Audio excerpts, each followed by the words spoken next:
Hello student, আশা করি তোমার সবাই খুব ভালো আছো। তো উচ্চ মাধ্যমিক 2026 সালে ফোর্থ সেমিস্টারের লাস্ট মিনিট সাজেশান রাষ্ট্রবিজ্ঞানের খুব গুরুত্বপূর্ণ সাজেশান, খুব ভালোভাবে দেখো। এই কটা প্রশ্ন যদি তোমরা ভালোভাবে করো, পরীক্ষায় অবশ্যই কমন পাবে।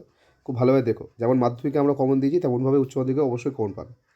তো প্রথমে আলোচনা করছি 6 নম্বরের বড় প্রশ্নগুলো নিয়ে। ভালো করে পড়ো, অল্প সংখ্যক বড় প্রশ্ন দেবো।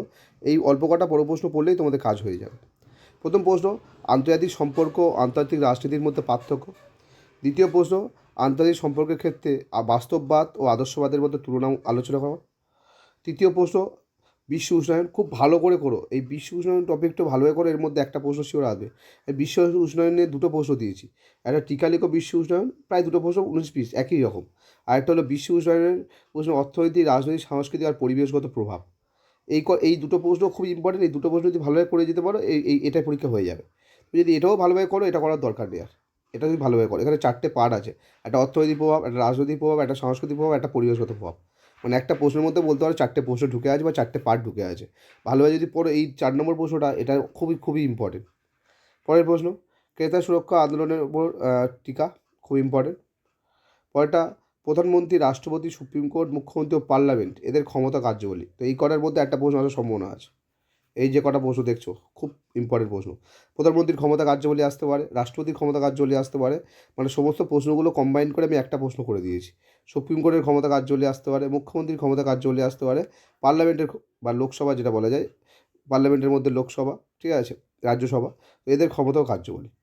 এই যে এই 6 নম্বর প্রশ্নটা আর ওদিকে 4 নম্বর প্রশ্নটা খুবই খুবই ভালো, ইম্পর্টেন্ট, গুরুত্বপূর্ণ, পড়ে যাও।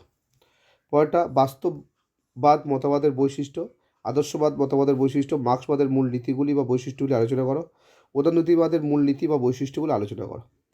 ইম্পর্টেন্ট কোশ্চেন এই কটা, এই 10টা প্রশ্ন খুব ভালোভাবে করো, এর মধ্যে তোমার 3টে 6 নম্বর প্রশ্ন অবশ্যই কোন পেয়ে যাবে। এবার এখানে আমি তোমার প্রশ্ন কী বলবো, 3 নম্বর আর 4 নম্বরের প্রশ্ন সেটা খুব অল্প সংখ্যক দিয়েছি, ভালো করে এখানে দেখে নাও। জাতীয় শক্তির প্রধান উপাদান, ক্ষমতা বলতে কী বোঝো, টিকা লেখো সার্ক। খুব খুব ভালো করে পড়ো, বড় করে পড়ো, ছোটো বড় হিসেবে পড়ো বা ছোটো হিসেবে পড়ো, যাই করো চেষ্টা করো বড় হিসেবে 4-এর জন্য ভালো করে পড়ো। টিকা লেখো সার্ক। পরের প্রশ্ন, টিকা লেখো আসিয়ান, এটা এশিয়ান নয়, আসিয়ান হবে। টিকা লেখো আসিয়ান, খুব ইম্পর্টেন্ট প্রশ্ন। পরেরটা নর্মদা বাঁচাও। পরেরটা চিপকো আন্দোলন, এগুলো খুব খুব ইম্পর্টেন্ট প্রশ্নগুলোই দিয়েছি এগুলো। পরেরটা গ্রাম পঞ্চায়েত ও পৌরসভার কার্যাবলী, 74তম সংবিধান সংশোধনী আইনের বৈশিষ্ট্য।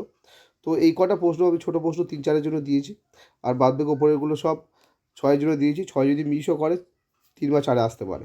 তো এই কটা প্রশ্ন তোমরা যদি করে যেতে পারো রাষ্ট্রবিজ্ঞানে, আর এর বাইরে করার দরকার নেই, এই কটার মধ্যে তোমাদের ভালো ভালো প্রশ্ন কমন পেয়ে যাবে। তো আজ এ পর্যন্ত, দেখা হচ্ছে পরের ভিডিও নিয়ে। আশা করি ভিডিওটি ভালো লেগেছে। ভিডিওটি ভালো লাগলে লাইক করো এবং চ্যানেল নতুন হলে চ্যানেলটা ফলো ও সাবস্ক্রাইব করে নাও। ধন্যবাদ।